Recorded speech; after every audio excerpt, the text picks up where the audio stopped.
Okay guys, today's objective is to identify and label the key physical and geographical features of Africa. As you guys can see on the map, there are many physical and geographical features located throughout Africa. And just so you guys know, in terms of size of Africa and relevance to the United States, I have heard it stated that you could fit anywhere between 5 to 6 United States, as in the 48 states inside of Africa. But to identify a few things, the first thing is physical and geographical features. We have, if you're looking at this from a compass standpoint, north, south, east, and west. To the north, you have the Mediterranean Sea and part of the Atlantic Ocean. To the west, you would have the South Atlantic Ocean and the Gulf of Guinea. To the south of South Africa, you would actually have the Southern Ocean that's not located on here. And then to the east, you would have the Indian Ocean. Now there are a couple other physical features as well. We have the Red Sea located right here. We have the Nile River, which is located right through the northeastern part of Africa. That's a river that to be identified. And we have the Sahara Desert right here. And guys, just so you know, the Sahara Desert is huge. All right, it starts all the way over here and it goes all the way across throughout Africa. A big problem that a lot of experts are saying, geographers are saying now, is desertification. And what desertification is the what desertification is, it is the process which turns productive into productive desert as a result of poor land management.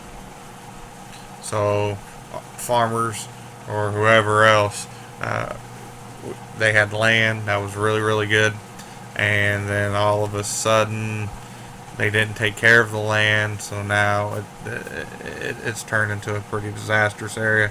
You know, there's a lot of people who are concerned about desertification in Africa, and that brings me actually to another point where we talk about nomads. All right, nomads, they move from place to place in search of food and other resources. Those other resources could vary to water, to a more habitable place where they could live, and once that resource is gone, they move on to another place. And to be, if somebody calls you a nomad, that means you're just moving from one spot to the next. Here's a list of some of the rivers. I know it might have been difficult to see on our last map, but well,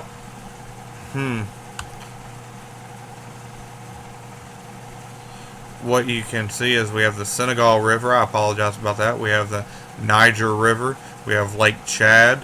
We have the Congo River. We have the Zambia River, the Limpopo River, the Orange River, and then there's a couple other lakes that are located throughout Africa as well. We have Lake Victoria, which is the largest lake in the area, and then Lake Nyassa, and then I believe it's called Lake Tanganyika. Okay, but then we also, in case you don't remember, we had the Nile River, just made it so long. All right, we had the White River, which flowed from the Nile River, and then we had the Blue River as well. And just here's another picture for you guys, just so you understand maybe just how big the Sahara was. I don't know if you remember me talking earlier about just how much it covered, but you can tell the Sahara Desert covers a large area of Africa, and in particular northern Africa. And what people are concerned about is that the Sahara Desert is starting to slowly creep farther and farther down, and that is a major concern. Okay, something that you guys need to understand is with the desert means there's not a lot of water, and it's hard for animals to and plants to be able to live and to be able to be habitable in those areas. One last thing that I would like to emphasize, and then we'll go on to a couple other things after this, is you have the Atlas Mountains in the north, you have the East African Mountains, and then you have the Drakensberg Mountains. So there are a couple mountain ranges that are located in Africa. So that is the lesson for today, but today's assignment that you will have to do before you go on to the next aspect of learning about geography is you are going to be given a blank map, very similar to what is shown here. And what you are going to do is you are going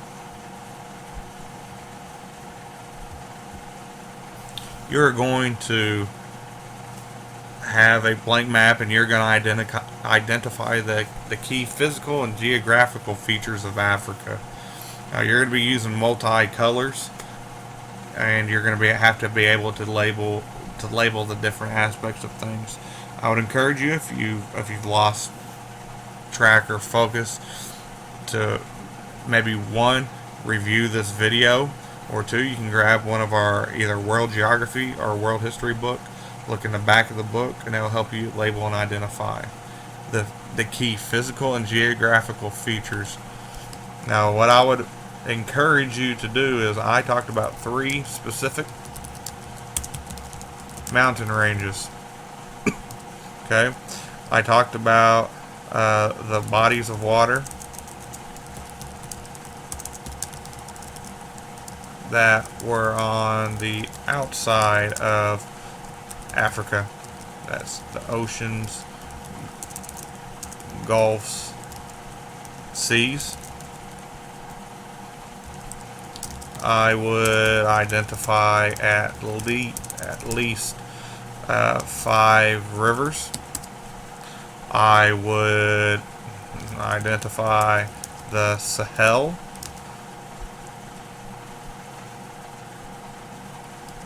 the Sahara, and then I haven't really discussed this, but on the last map that I showed you guys about the tropical forest, I would probably identify that as well. And whenever I would do this, I would have specific colors on which I would do things, like the mountain ranges. What I would do maybe for that one, I would give it a certain color. You know, if you wanted to do it brown, you could do it brown. You know, if you wanted, of course, the seas, or the bodies of water, I would probably make that, you know, a bluish color. If I was doing, you know, rivers, I'd probably give that a different color, and by that maybe I would, you know, probably maybe a red, just so you understand that. And then finally, at least the Sahara and the Sahara, I would encourage you to maybe do a yellow, and then to separate that from the other colors, the Sahel, which is right underneath the Sahara. And I know that's difficult probably in seeing you guys, and I apologize about that, but you should be able to see that the Sahel, you know, just make it a color that I'll be able to distinguish and see. And then finally, I'd probably do a tropical rainforest, probably in a blackish, not blackish, a greenish type color. That will help you out, in my opinion. If you guys have any questions about any of this, please raise your hand, email me. I'll be more than happy to assist you in any way.